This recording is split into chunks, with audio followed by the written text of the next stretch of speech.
আমাদের সব রিক্রুটমেন্টগুলো বন্ধ আছে, তার কারণ ওবিসি রিজার্ভেশন আত্মাই দিচ্ছে না।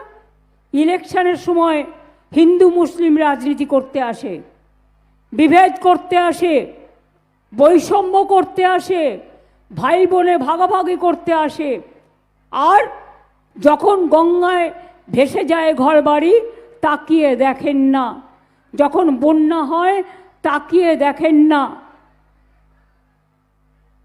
আমি জানি সংখ্যালঘু ভাই বোনেরা মনে রাখবেন, ঐক্যশ্রীর প্রকল্পে শুধু আমরা 4 কোটির বেশি ছেলে মেয়েদের স্কলারশিপ দিচ্ছি এবং এই জেলাতেও 1 কোটির ওপর ঐক্যশ্রীর সংখ্যালঘু ছেলে মেয়েরা পেয়েছেন।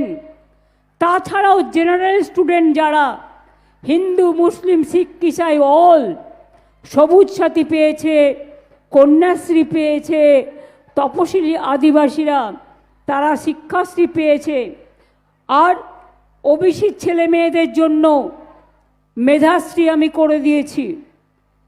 কিন্তু একটা কোর্টের রায়ে ওবিসি প্রকল্পটা বন্ধ হয়ে আছে কিছুদিনের জন্য। আমরা সুপ্রিম কোর্টে গেছি, রাজ্য সরকার আমরা অনেক দিন ধরে চেষ্টা করছি, প্রায় 2-3 মাস হয়ে গেল।